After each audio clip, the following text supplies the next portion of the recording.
Las luces de Londres apenas se habían apagado tras una jornada histórica cuando comenzaron a filtrarse los primeros rumores. En un discreto salón privado del palacio de Clarence House, el príncipe Harry y el rey Carlos III habían mantenido un encuentro que, hasta ese momento, se había presentado ante la opinión pública como un mero gesto de cortesía familiar. Sin embargo, la realidad resultaba ser mucho más profunda y sorprendente de lo que cualquiera pudiera imaginar. El aire otoñal de la capital británica era denso, húmedo y cargado de expectación, mientras periodistas y curiosos se agolpaban alrededor de las verjas del palacio intentando descifrar los rostros, las miradas y hasta los silencios de los dos hombres que, separados por océanos y años de desencuentros, parecían haber encontrado al fin un punto de encuentro. Dentro, lejos de las cámaras, el ambiente era radicalmente distinto. Una mezcla de tensión, nostalgia y estrategia palaciega envolvía cada palabra que intercambiaban padre e hijo. Harry, con un gesto contenido y la espalda erguida, había llegado puntual a la cita. No llevaba uniforme ni vestimenta militar, sino un traje sobrio, de corte impecable pero sin ostentación. Sabía que aquel encuentro no era un mero asunto familiar, sino un acto casi diplomático en el que cada detalle contaba. Carlos III, por su parte, había optado por un gesto calculado: recibirlo sin asesores, sin secretarios, con tan solo 2 tazas de té humeante sobre la mesa redonda. El rey no era un hombre impulsivo, y menos aún en asuntos que tocaban tanto su imagen como la estabilidad de la institución que representaba. Lo que comenzó como una conversación fría y prudente pronto derivó en un intercambio mucho más íntimo. Ambos recordaron momentos del pasado, de la infancia de Harry, de los años difíciles tras la muerte de Diana, de las diferencias irreconciliables con la prensa y la familia. El príncipe hablaba con un tono que mezclaba reproche y cansancio, mientras el monarca escuchaba con un aire de resignación. Sin embargo, bajo la superficie de esas emociones se escondía el verdadero motivo de la reunión: negociar. Negociar en un sentido amplio, casi diplomático, sobre cómo encauzar su relación y, sobre todo, cómo reconciliar a Harry con la Casa Real en un momento en que las encuestas y la presión mediática exigían gestos visibles. El acuerdo que se gestaba aquella tarde tenía múltiples capas. Por un lado, implicaba cuestiones financieras, el futuro de las asignaciones, los derechos de residencia en Reino Unido, la seguridad y los actos oficiales. Por otro, abordaba el delicado terreno del relato mediático, cómo gestionar los libros, entrevistas y documentales que Harry y Meghan habían protagonizado y hasta qué punto era posible suavizar su contenido, o al menos equilibrarlo con gestos positivos hacia la monarquía. Pero, por encima de todo, estaba la cuestión emocional, esa que ni los asesores ni los estrategas podían controlar del todo: el deseo del rey de recuperar, aunque fuera en parte, a su hijo menor, y el anhelo de Harry de encontrar un espacio propio sin renunciar por completo a su identidad real. Mientras los relojes de la ciudad marcaban las 6 de la tarde, el tono de la conversación empezó a cambiar. Harry, hasta entonces firme, comenzó a relajar la expresión, y Carlos III, acostumbrado a décadas de negociación política y familiar, supo leer esa grieta. Fue entonces cuando se pusieron sobre la mesa los términos más concretos. Harry aceptaría un calendario limitado de apariciones oficiales en eventos claves, especialmente en aquellos de carácter benéfico, a cambio de recibir apoyo logístico y un compromiso de neutralidad por parte de la Casa Real frente a sus proyectos personales en Estados Unidos. A cambio, se comprometía a evitar declaraciones o publicaciones que pudieran poner en peligro la imagen de su padre y del heredero al trono. Lo sorprendente de este acuerdo no era tanto su contenido, sino el clima en que se selló. Lejos de la rigidez protocolaria, padre e hijo brindaron con té en lugar de champán. Se miraron a los ojos como dos hombres marcados por la presión de una institución centenaria y la voracidad de los medios. Carlos III, en un gesto casi paternal, puso una mano sobre el hombro de Harry y le dijo que todavía quedaba tiempo para recomponer lo que se había roto. Harry, con un leve asentimiento, aceptó la propuesta. Fue ese gesto, más que cualquier cláusula escrita, el que selló el entendimiento. Fuera de las paredes del palacio, la maquinaria mediática comenzaba a funcionar. Filtraciones controladas, mensajes ambiguos en redes sociales, titulares cuidadosamente diseñados para preparar a la opinión pública. La historia oficial hablaba de un reencuentro cálido y de una conversación privada sin mayores consecuencias. Sin embargo, en los despachos de los principales periódicos británicos y estadounidenses ya circulaban rumores sobre el acuerdo secreto. Cada periodista trataba de recomponer las piezas del rompecabezas. ¿Qué había cedido Harry? ¿Qué había prometido Carlos? ¿Qué papel jugaba Meghan en todo esto? La propia Meghan, aunque ausente físicamente, estaba presente en cada frase, en cada duda. Harry había insistido en que cualquier arreglo debía incluir ciertas garantías para su esposa y sus hijos, especialmente en lo que respecta a su seguridad y privacidad. Carlos III, aunque reticente al principio, terminó aceptando, consciente de que un rechazo frontal solo agravaría el distanciamiento. También se habló de títulos, honores y patronazgos. Aunque no se trató de una restitución completa, se acordó que Harry y Meghan podrían recuperar parcialmente algunos roles simbólicos en organizaciones benéficas, siempre bajo ciertas condiciones y supervisión de la corona. La negociación se prolongó más de lo previsto. Cuando el reloj marcó las 8 de la noche, ambos seguían conversando, esta vez con un tono más cercano. Harry habló de sus hijos, de cómo quería que crecieran conociendo sus raíces británicas. Carlos III confesó sus temores sobre el futuro de la monarquía en una sociedad cada vez más crítica. Por primera vez en años, parecían compartir una visión común, la de preservar, a su modo, la continuidad de la familia real sin sacrificar por completo sus vidas personales. Con cada palabra, con cada recuerdo compartido, se iba construyendo una narrativa distinta a la que dominaba los titulares. Ya no eran únicamente el rey y el príncipe rebelde, sino un padre y un hijo intentando tender puentes sobre un abismo mediático y emocional. Harry comprendió que aceptar ciertas condiciones no significaba rendirse, sino ganar espacio para influir desde dentro. Carlos entendió que ceder en algunos puntos no era debilidad, sino pragmatismo. Los detalles del acuerdo quedaron recogidos en un documento confidencial redactado por un discreto asesor legal presente en una sala contigua. El texto era prudente, sin referencias explícitas a temas polémicos, pero lo suficientemente claro como para marcar un antes y un después. Ambos firmaron, primero Harry con una pluma de tinta negra, luego Carlos con otra idéntica. Ninguno hizo alusión al peso histórico del momento, pero ambos sabían que esa firma cambiaría el rumbo de los próximos años. Al salir del palacio, Harry fue visto con un semblante distinto. No era exactamente alegría, sino una mezcla de alivio y cautela. Sabía que la verdadera prueba comenzaba ahora, cuando cada gesto sería interpretado como confirmación o traición. Carlos III, en su despacho, respiró hondo antes de retomar sus tareas. Su equipo ya preparaba el comunicado oficial, que se publicaría al día siguiente, un texto neutro, casi anodino, en el que se hablaba de una reunión privada entre Su Majestad y el Duque de Sussex. Ni una palabra sobre acuerdos, ni una pista sobre las verdaderas implicaciones. Sin embargo, el secreto no duraría para siempre. A las pocas semanas, un columnista veterano del Sunday Times publicó un artículo insinuando que se había sellado un pacto entre padre e hijo. A partir de ahí, otros medios comenzaron a investigar, hasta que finalmente se filtraron detalles concretos: la promesa de Harry de moderar su discurso público, la disposición del rey a facilitar su regreso parcial a ciertas actividades oficiales y, sobre todo, el compromiso mutuo de evitar nuevas guerras mediáticas. El impacto fue inmediato. Algunos sectores de la prensa británica hablaron de traición a los principios de transparencia, otros de sabia estrategia para proteger la monarquía. En Estados Unidos, donde Harry y Meghan tenían una base de seguidores leales, se interpretó como un signo de madurez y reconciliación. En redes sociales, los debates se multiplicaron.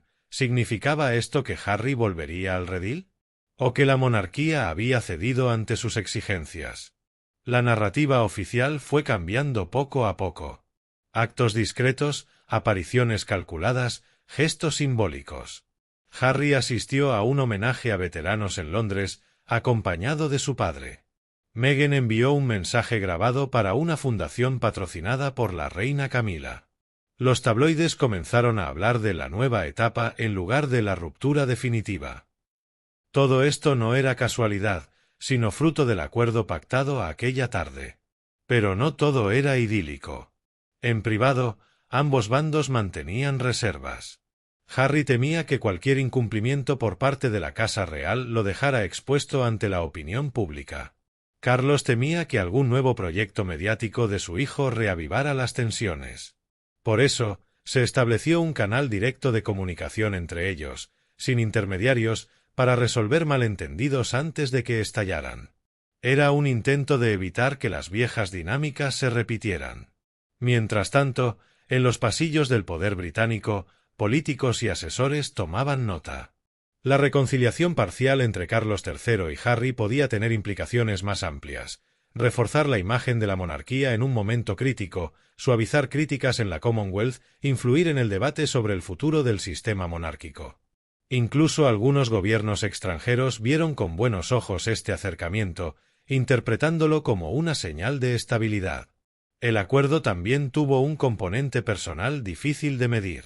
A nivel íntimo, Harry comenzó a visitar con más frecuencia Londres, no solo para actos oficiales sino también para encuentros familiares discretos.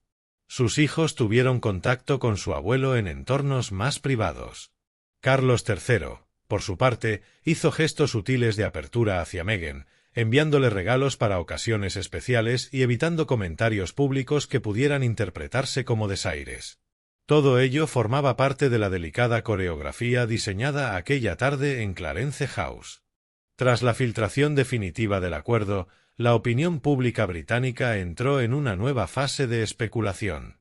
Los analistas de la BBC, Sky News y The Guardian dedicaron largas horas de programación a discutir cada cláusula, cada gesto, cada aparición pública de Harry y Carlos III. Algunos hablaban de la diplomacia del té para referirse a aquel encuentro, otros de la paz de Clarence House como si se tratara de un tratado internacional. La gente en las calles comentaba con una mezcla de curiosidad y escepticismo: ¿era real esa reconciliación? ¿O simplemente una maniobra calculada para sostener la imagen de la monarquía? Harry, por su parte, se encontraba en una encrucijada. Había conseguido lo que muchos pensaban imposible: un espacio propio dentro y fuera de la institución. Sin embargo, sabía que cada paso era observado con lupa. Su equipo en Estados Unidos trabajaba con precisión quirúrgica para alinear sus proyectos con las nuevas exigencias del acuerdo. Documentales más neutros, entrevistas más medidas, discursos centrados en causas benéficas y menos en críticas directas. Meghan también moderó su perfil público, apareciendo solo en eventos seleccionados y evitando comentarios polémicos. Todo formaba parte de la coreografía cuidadosamente pactada.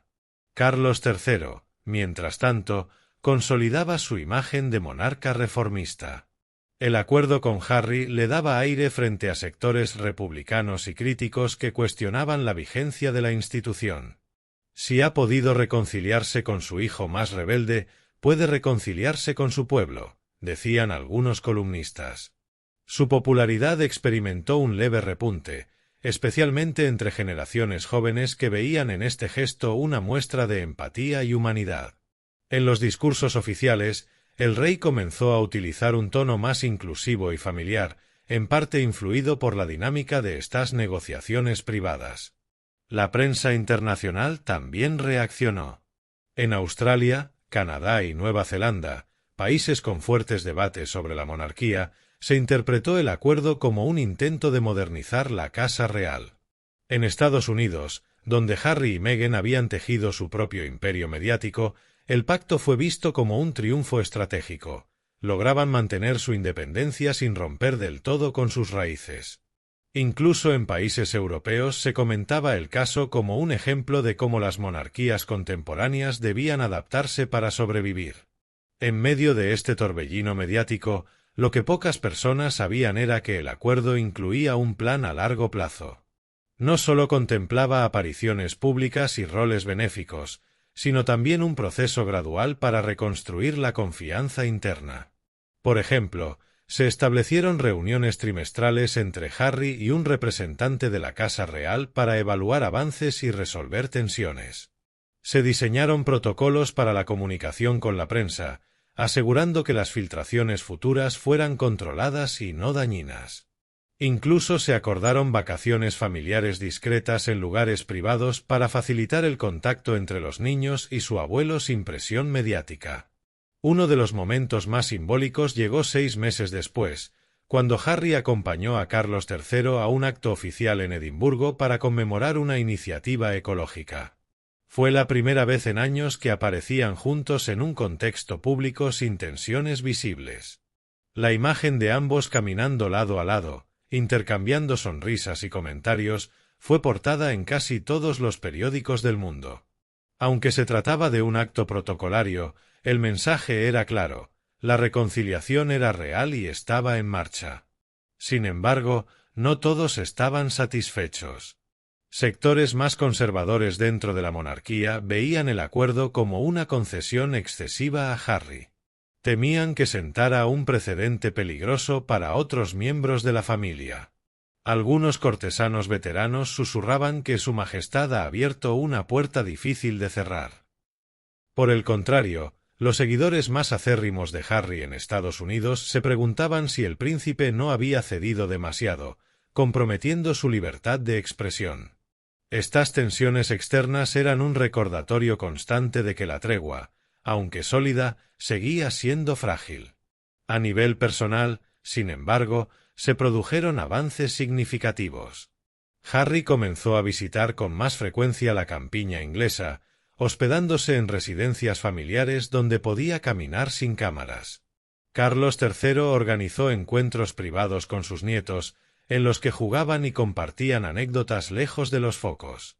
Incluso Meghan, en un gesto inesperado, envió una carta personal al rey agradeciendo su disposición para mejorar la relación. Estos gestos, aunque pequeños, consolidaron el terreno ganado. Uno de los capítulos menos conocidos del acuerdo fue su impacto en las organizaciones benéficas. Muchas de ellas habían perdido patrocinadores tras la ruptura entre Harry y la Casa Real.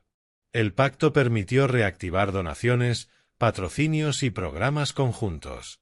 Por ejemplo, proyectos de apoyo a veteranos y a la salud mental recibieron nuevas inversiones gracias a la presencia conjunta de padre e hijo en eventos benéficos. Este aspecto fue especialmente importante para Harry, que veía en estas causas no solo una forma de mantener su identidad pública, sino también de contribuir de manera tangible. Con el paso del tiempo, la narrativa mediática cambió casi por completo. Donde antes había titulares de guerra, ahora había crónicas de cooperación.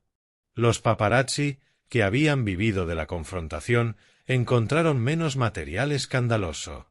Incluso algunos tabloides comenzaron a publicar artículos más respetuosos, conscientes de que el público ya no respondía igual al drama familiar. Esto no significaba que las tensiones hubieran desaparecido, pero sí que la estrategia pactada en Clarence House estaba funcionando. En privado, Harry y Carlos comenzaron a compartir reflexiones sobre el futuro de la monarquía. Hablaron de modernizar protocolos, de reducir ceremonias costosas, de dar más espacio a temas sociales y ambientales. Aunque sus visiones no siempre coincidían, el diálogo mismo era un cambio radical respecto al pasado reciente. Carlos veía en su hijo menor una especie de puente hacia nuevas generaciones, y Harry empezaba a considerar la idea de influir desde dentro en lugar de hacerlo desde fuera. Este proceso también transformó a ambos a nivel personal. Carlos III se volvió más consciente del impacto emocional que la institución podía tener en sus miembros. Harry, por su parte, comprendió mejor las presiones de su padre como monarca. Aunque las diferencias seguían ahí, emergió un respeto mutuo que hacía años estaba ausente. El público, al final, también cambió su percepción. Ya no veían a Harry únicamente como el príncipe rebelde, ni a Carlos III como el padre distante. Empezaron a verlos como dos personas intentando conciliar responsabilidades públicas con vínculos familiares. Esta humanización fortaleció a la monarquía en un sentido inesperado, mostraba que incluso en las familias reales hay espacio para la vulnerabilidad, la negociación y la reconciliación. A medida que se cumplía el primer aniversario del acuerdo, los balances eran positivos. La monarquía había recuperado parte de su prestigio, Harry había consolidado su espacio independiente, Meghan había suavizado su relación con la familia y los niños crecían con la posibilidad de conocer sus raíces sin resentimientos. No era un final de cuento de hadas, pero sí un comienzo de algo nuevo. En retrospectiva, aquel encuentro en Londres se convirtió en un símbolo de transformación.